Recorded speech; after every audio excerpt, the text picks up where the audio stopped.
Hello class, welcome to study official. आज हम discuss करने वाले हैं डाइजेशन के बारे में। कंप्लीट डाइजेशन समझेंगे कि ह्यूमन बीइंग में किस तरीके से होता है। सबसे पहले हम समझेंगे कि डाइजेशन होता है हमारी बॉडी में, वो कहाँ से स्टार्ट होता है। तो डाइजेशन जो होता है हमारी बॉडी में वो माउथ से स्टार्ट होता है। कहाँ से? माउथ से स्टार्ट होता है, ठीक है। और डाइजेस्टिव सिस्टम की जो जरूरत पड़ती है वो क्यों पड़ती है, आखिर डाइजेशन की जरूरत क्यों पड़ती है, ठीक है। तो हमारी बॉडी में बहुत सारी मेटाबॉलिक एक्टिविटीज होती हैं, हम उनको परफॉर्म करने के लिए चाहिए होती है एनर्जी। और वो एनर्जी कहाँ से मिलती है? हमें फूड से मिलती है। और एनर्जी नहीं मिलेगी तो हम अपनी एक्टिविटीज को परफॉर्म नहीं कर पाएंगे, इसलिए हमें डाइजेशन की जरूरत पड़ती है बच्चों। ओके, ठीक है।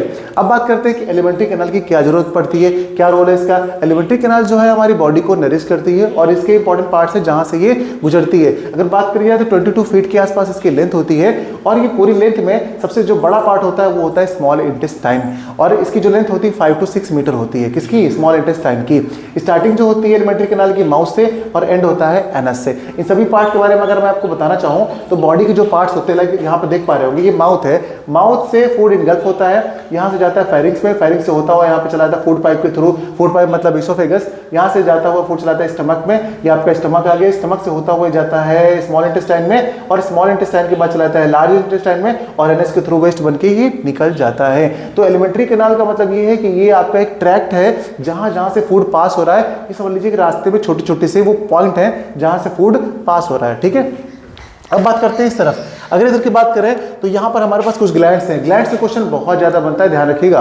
तो ग्लैंड्स हमारे पास कुछ इंपॉर्टेंट है, salivary gland, gastric gland, liver और पैनक्रियाज। वैसे इंटेस्टाइनल ग्लैंड्स भी होती हैं, लेकिन ये चारों बहुत ज्यादा इंपॉर्टेंट है। इनके बारे में आपको इतनी इंफॉर्मेशन पता होना चाहिए, बार बार एग्जाम में पूछी जाती है बच्चों, ठीक है। तो सबसे पहले हम बात करेंगे, देखिए यहाँ पर कि इसके बारे में देखिए बात कर लेते हैं कि आखिर इसका फंक्शन कैसे परफॉर्म होता है। देखिए हम फूड को च्यूइंग करते हैं तो सबसे पहले उसको क्या करते हैं? ब्रेक करते हैं अपने दांतों के थ्रू, तो होता है मैकेनिकल डाइजेशन। ओके, फिर आती सलाइवा, माउथ में तो निकलेगा, तो सलाइवा में होता है क्या? केमिकल डाइजेशन, ठीक है। तो डाइजेशन स्टार्ट होता है माउथ से। उसके बाद खाना हमारा यहाँ से होता हुआ नीचे की तरफ जा रहा होता है इसोफेगस से। तो इसोफेगस में क्या होता है?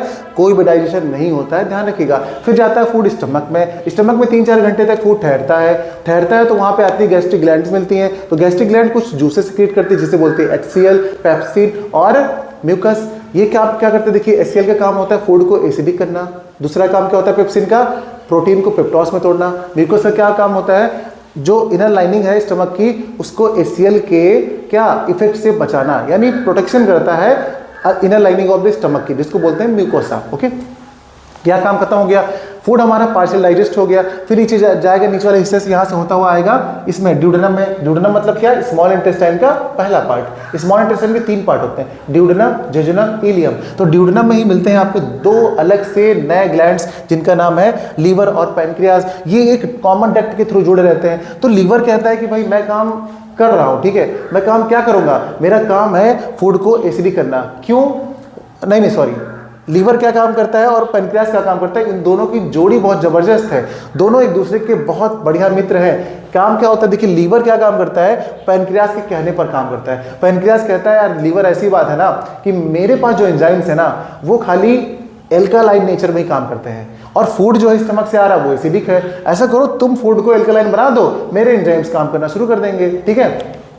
तो लीवर का जूस यहाँ जाएगा। लीवर का जूस क्या होता है? लीवर का जूस होता है आपका बाइल जूस। तो वो जाता है फूड को बनाता है थोड़ा सा एल्कालाइन नेचर में। अब पेनक्रियास के एंजाइम्स जो होते हैं वर्क करने लगते हैं, वो अपना फूड को पूरी तरीके से क्या कर देते हैं? यहाँ पर डाइजेस्ट करते हैं, तो मतलब छोटे छोटे पार्ट में तोड़ देते हैं। फिर फूड हमारी बॉडी में एब्जॉर्ब हो जाता है, उससे एनर्जी मिलती है, तो जिसको बोलते हैं एसिमिलेट हो जाना, और वेस्ट पार्ट निकल जाता है एनस के थ्रू, और इस तरीके से कंप्लीट डाइजेशन हो जाता है, ठीक है। ये तो रहा एक सिंपल सा प्रोसेस, बच्चों के दिमाग में हमेशा आना चाहिए।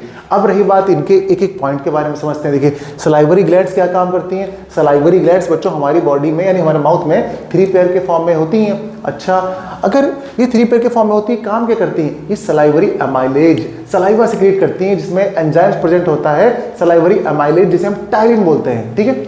और यहाँ पर लाइसोजाइम भी एक एंजाइम होता है, इसको भी सिक्रीट करती हैं। लाइसोजाइम जो होता है एंटीसेप्टिक होता है। ये क्या काम करता है? ये हमारे माउथ में जो बैक्टीरिया होता है उसको किल करने का काम करता है, बस इसका ये रोल होता है। और जो सलाइवरी अमाइलेज होता है, इसका क्या रोल होता है? ये क्या काम करता है? जो ग्लूकोज होता है ना हमारी बॉडी में, सॉरी स्टार्च, जो स्टार्च होता है हम खाते हैं तो पहले हमको स्टार्च मिलता है, तो स्टार्च को ये माल्टोज में कन्वर्ट करता है। स्टार्च को माल्टोज में कन्वर्ट करता है, ठीक। कौन?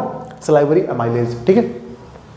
फिर बस यही सलाइवरी ग्लैंड का इतना ही रोल है। उसके बाद खाना निगल लेते हैं, तो जाता है कहाँ पे? इसोफेगस से पहले एक फेरिंक्स मिलता है। फेरिंक्स से 2 रास्ते जाते हैं, एक जाता है स्टमक को और एक जाता है लंग्स को। तो लंग्स से जाती है हवा यानी विंड, तो उसको बोलते हैं विंड पाइप या ट्रैकिया, ठीक। और जो जाता है खाना स्टमक को उसको बोलते हैं फूड पाइप यानी कि इसोफेगस। तो खाना इस रास्ते से जा रहा होता है, इसोफेगस में कोई भी डाइजेशन नहीं होता है जो कि मैंने बताया। अब यहाँ पे गैस्ट्रिक ग्लैंड्स जो है वो स्टमक में मिलेंगी, तो स्टमक में गैस्ट्रिक ग्लैंड्स मिलेंगी, तो गैस्ट्रिक ग्लैंड्स सिक्रेट करती है गैस्ट्रिक जूसेस। वो जूसेस कौन कौन से हैं? HCL, pepsin, mucus.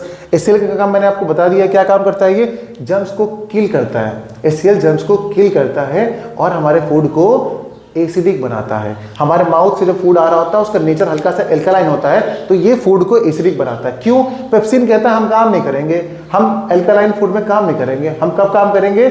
जब फूड का नेचर एसिडिक होगा। तो एचसीएल फूड को एसिडिक बनाता है, तो पेप्सिन अपना काम शुरू कर देता है। क्या काम करता है वो? पेप्सिन करता है जो प्रोटीन है उसको पेप्टॉन्स में तोड़ता है, छोटे छोटे पेप्टॉन्स में तोड़ दिया, ठीक है। पेप्टॉन क्या होते हैं? प्रोटीन के छोटे छोटे टुकड़ों को ही पेप्टॉन्स बोलते हैं, ओके।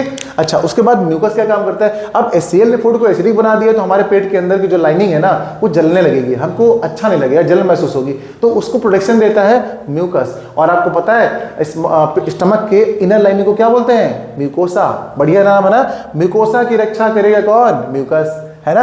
अच्छा, अब बात करते हैं लीवर की। तो लीवर यहाँ पे जब लीवर की एंट्री होती है तो कैसे होती है? देखो, फूड यहाँ से आ रहा है बढ़िया। अब लीवर क्या करेगा? लीवर के पास एक पोटली होती है, एक छोटी सी बैग होता है, उसमें वो अपना जूस कलेक्ट करता रहता है जिसको बोलते हैं गॉल ब्लैडर। अब गॉल ब्लैडर में बाइल जूस सिक्रीट करता है, वो कलेक्ट करता रहता है। बाइल जूस आके जब मिलता है उस पार्शियल डाइजेस्टेड फूड से, तो होता क्या है कि अभी तो एचसीएल ने इसको एसिडिक कर दिया, अब जो लीवर का जूस है वो उसको कर देगा क्या? एल्कलाइन। क्यों? क्योंकि गॉल ब्लैडर के अंदर जो बाइल जूस है उसका नेचर होता है एल्कलाइन। ये जो लीवर का जूस है एल्कलाइन, ये दो काम करता है। एक तो एसिडिक फूड को कन्वर्ट कर रहा है बेसिक फूड में यानी एल्कलाइन फूड में, और दूसरा काम पता है क्या है? फैट को छोटे छोटे टुकड़ों में तोड़ देता है, जिसे बोलते हैं फैट को इमल्सिफाई करना, यानी इमल्सिफाइड करता है ये फैट को। बढ़िया। उसके बाद बस खत्म, यही काम ध्यान रखिएगा। उसके बाद पैनक्रियास का रोल आता है। अब पैनक्रियास हैप्पी हो गया, अच्छा भाई लीवर तुमने फूड को जो है ना वो कन्वर्ट कर दिया एल्कलाइन में, अब मेरे एंजाइम जो है, मेरे एंजाइम कौन कौन से एंजाइम? Amylase, lipase, trypsin. अब ये तीनों अपना काम करेंगे। इनके काम बहुत इंपॉर्टेंट है बोर्ड के लिए। देखिए, एमाइलेज का काम है स्टार्च को ग्लूकोज में करना, बढ़िया। लाइपेज का काम है फैट को फैटी एसिड और ग्लिसरॉल में कन्वर्ट करना, बहुत अच्छे। और ट्रिप्सिन का काम है पेप्टॉन्स को एमिनो एसिड में तोड़ देना, ठीक है, बहुत अच्छे। तो ये इनके काम हो गए, आपको याद हो गए होंगे आई थिंक। तो इतनी सारी चीजें अगर आप जान लेते हैं इसके बारे में तो इससे बाहर क्वेश्चन नहीं आएगा। देखिए, जितना मैंने आपको बता दिया है, अब देखिए पूरा क्वेश्चन नहीं आता। क्वेश्चन कैसा आएगा? देखिए, ये नहीं कि पूरा करिए digestion system in human being बढ़ाते रहो करते रहो, ऐसा नहीं आता है। आपसे पूछा जाएगा डाइजेशन क्या होता है, ठीक है, इसके कुछ पार्ट्स पूछे जाएंगे। What is the role of oesophagus, what is the role of stomach, या फिर इसकी लीवर का क्या रोल है, गैस्ट्रिक ग्लैंड्स क्या काम करती हैं, एलिमेंट्री कैनाल का क्या रोल है, इनके अलग अलग पार्ट पूछे जाते हैं। यानी पेपर में आपके बहुत थोड़ा थोड़ा पार्ट आएगा, ठीक है। इसका जो फिगर है बनाने के लिए बेसिकली नहीं पूछा जाता है ज़्यादातर, और जो इसका फिगर है ना इतना इंपॉर्टेंट नहीं है, लेकिन इसके जो फंक्शंस हैं पार्ट्स के वो बहुत इंपॉर्टेंट हैं। तो आप इसकी तैयारी कर लीजिएगा बच्चों। उम्मीद करते हैं कि आपको ये समझ में आया होगा। अगर आपको ये लेक्चर अच्छा लगा, आपको हर एक पॉइंट समझ में आया हो, तो आप बोलेंगे लास्ट में यस सर, कमेंट में लिख के बोल देंगे बच्चों यस सर, क्योंकि आप सभी को लाना है 95% से ऊपर। और मिलते हैं अगली क्लास में एक नया टॉपिक के साथ। अगर आपको कोई टॉपिक डाउटफुल लगता है और आपको समझने में दिक्कत होती है, चाहे वो आपका फिजिक्स का हो, केमिस्ट्री का हो, बायो का हो, या फिर आपका मैथ्स का हो, तो आप बस एक कमेंट कीजिएगा। अगले ही क्लास में मैं आपको उस वीडियो का भी, उस जो भी आपका डाउट होगा उसका भी वीडियो आपको प्रोवाइड कर दूंगा। तो बच्चों मिलते हैं अगली क्लास में नए टॉपिक के साथ। जय हिंद।